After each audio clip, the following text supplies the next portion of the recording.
Voices in the dark, haunting tales, tearing us apart. The 4K of Prom Night looks insane. It really does. I was watching it today, and I called the colorist in LA, and I was like, "Dude, this is crazy." I mean, I've never, Prom Night's one of those movies that was kind of like a soft focus, with the star filters and this dreamlike. Yeah. Look in the it's beginning. like you look at it and you're like, okay, this is kind of like Burnt Offerings. It's like you squint and then it becomes focus. It's like one of those. But the 4K scan of the negative this many years later is astounding. I was just like, holy shit. I can't believe that Prom Night actually looks like this. We scanned it on a newer scanner 12 years of technology later. I think it's been 12 years since we did Prom Night. I can't remember. But it's crazy and it looks amazing. And I wish there was a way that I could show some of it, but I can't. But it's done, and all we have to do is get the audio to sync to it. And I want to redo the 5.1.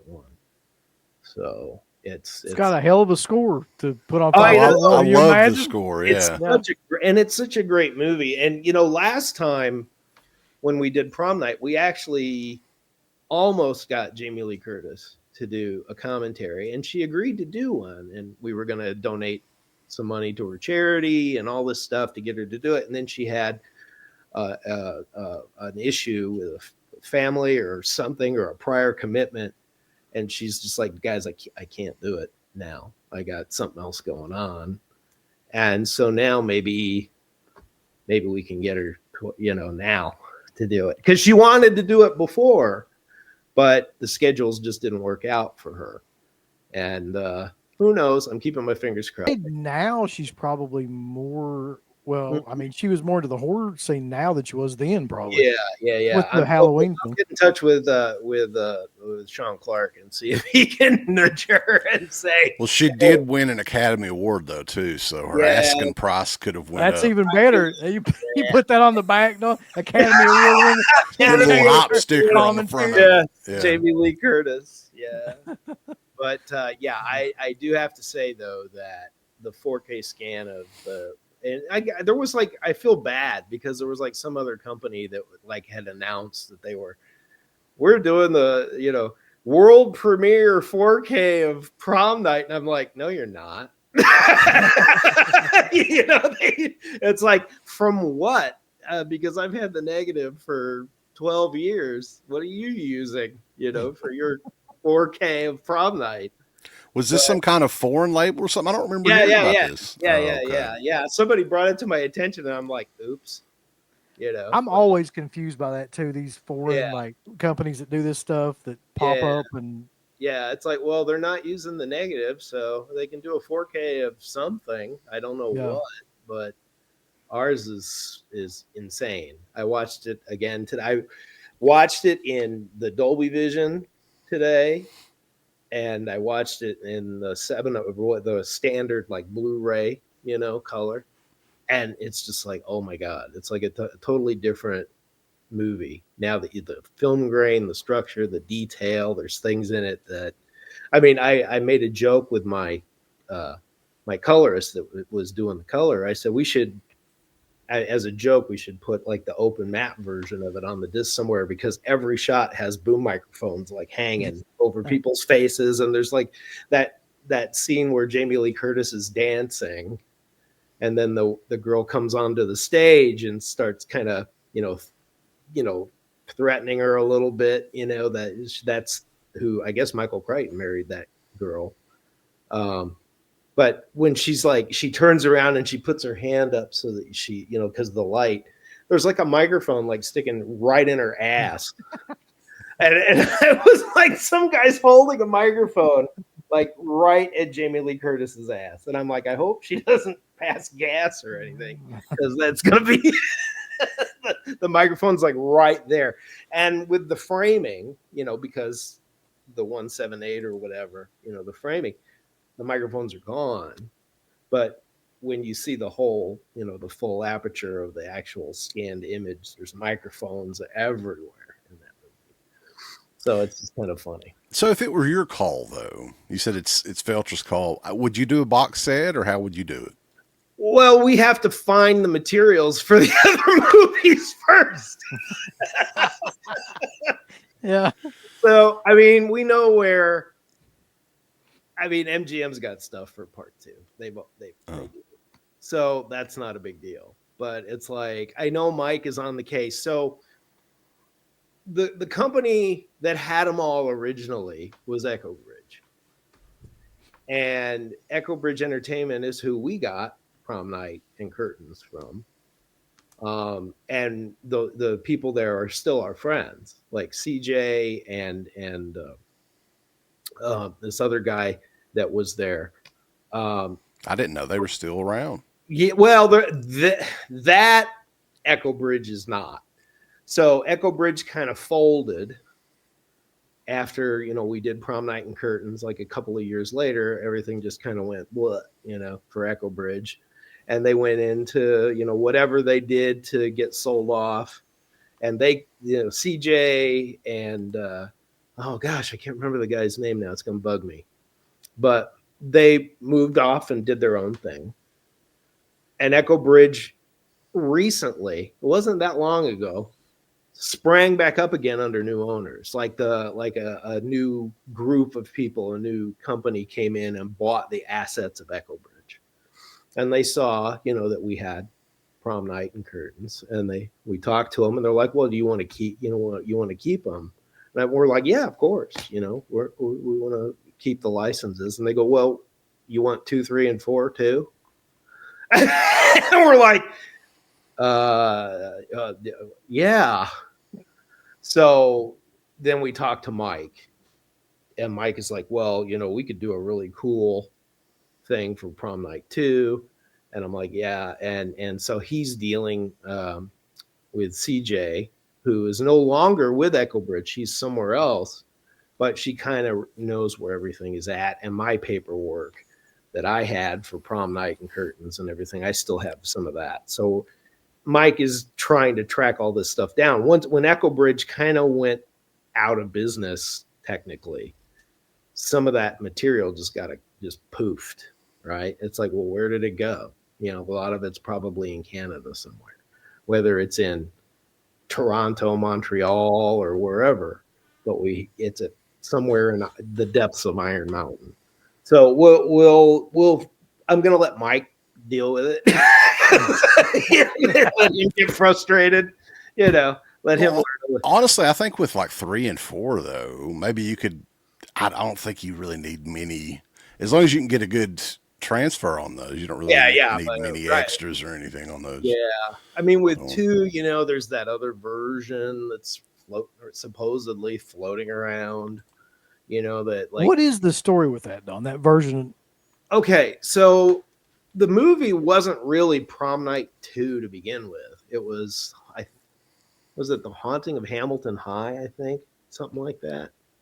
Yeah. And so they made this movie, and then they said, well, maybe we could, kind of change this around a little bit and call it Prom Night 2.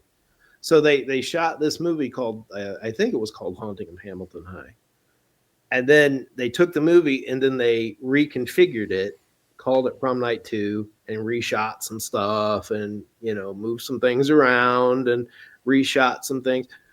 And that's it. So supposedly there is this other version of Haunting of Hamilton High / Prom Night 2 somewhere. I mean, maybe the editor has it. I don't know.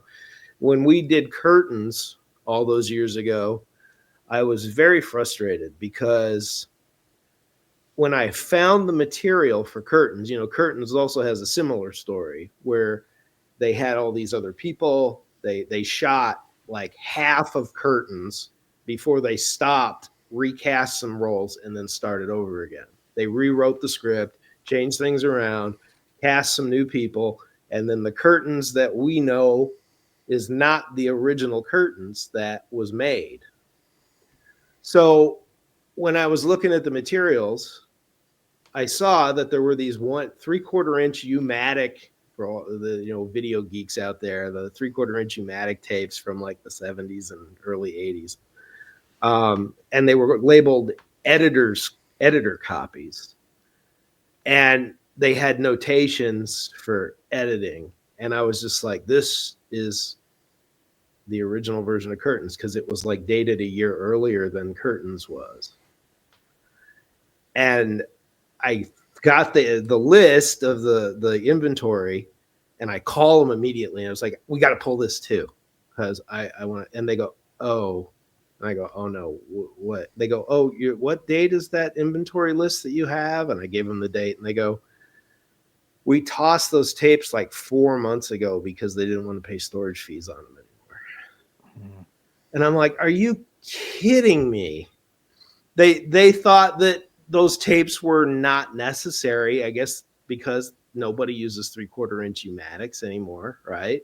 What could it be? Why would we keep a 3/4 inch pneumatic tape of Curtains when we have the negative and the IP and the this and the that? Throw it in the garbage so we don't have to pay for it. And that was the original version of Curtains we could have had as a supplement on the disc, and it got thrown in the trash. And I was super bummed. But, I'd say that sort of thing happens quite a bit, though. Yeah, it does. And we have a lead on Haunting of Hamilton High, so we'll see. Yeah, I think Felcher was talking about like maybe a VHS copy of it or something that he found, possibly. Yep. Mm-hmm. Yep. And I've made some calls, and they've confirmed it, and it's just a matter of them finding it. So we'll see. I was really super bummed out. I actually remember, like angrily calling Jerry, my business partner, and saying they fucking threw it away. They threw away the other version of Curtains. That mythical other version with the different actors and everything. And I was just like, oh, I can't believe that they did that. But in my 30 some odd years in this business, it's happened quite a bit where people throw things away that they shouldn't, and then they regret it later. So Prom Night II, though, that's got to be a special feature kind of one, because that one has a pretty big cult following. I think so. I think Mike was like, we should do a trick or treat style box for Prom Night II. And I said, it's up to you, man. It's your bag.